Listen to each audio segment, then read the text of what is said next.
ತೀರ್ಥ ಬೇಕು ಎಲ್ಲ ಬೇಕು. ನಾಯಿ ಮರಿ ನಿನಗೆ ತಿಂಡಿ ಏಕೆ ಬೇಕು? ತಿಂದು ಗಟ್ಟಿಯಾಗಿ ಮನೆಯ ಕಾಯಬೇಕು. ಹೇ ಪಪ್ಪು, ನೀನು ನನ್ನ ಕಚ್ಚಲ ತಾನೆ? ಇಲ್ಲಪ್ಪ, ನಾನು ಒಳ್ಳೆ ನಾಯಿ ಮರಿ. ನಾಯಿ ಮರಿ ಕಳ್ಳ ಬಂದರೇನು ಮಾಡುವೆ?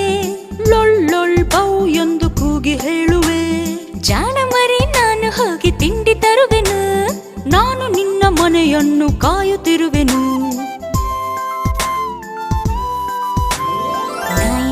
ನಾಯಿ ಮರಿ ತಿಂಡಿ ಬೇಕೆ? ತಿಂಡಿ ಬೇಕು, ತೀರ್ಥ ಬೇಕು, ಎಲ್ಲ ಬೇಕು. ನಾಯಿ ಮರಿ ನಿನಗೆ ತಿಂಡಿ ಏಕೆ ಬೇಕು? ತಿಂದು ಗಟ್ಟಿಯಾಗಿ ಮನೆಯ ಕಾಯಬೇಕು. ಹೇ ಪಪ್ಪು, ನೀನು ನನ್ನ ಕಚ್ಚಲ ತಾನೆ? ಇಲ್ಲಪ್ಪ, ನಾನು ಒಳ್ಳೆ ನಾಯಿ ಮರಿ. ನಾಯಿ ಮರಿ ಕಳ್ಳ ಬಂದರೇನು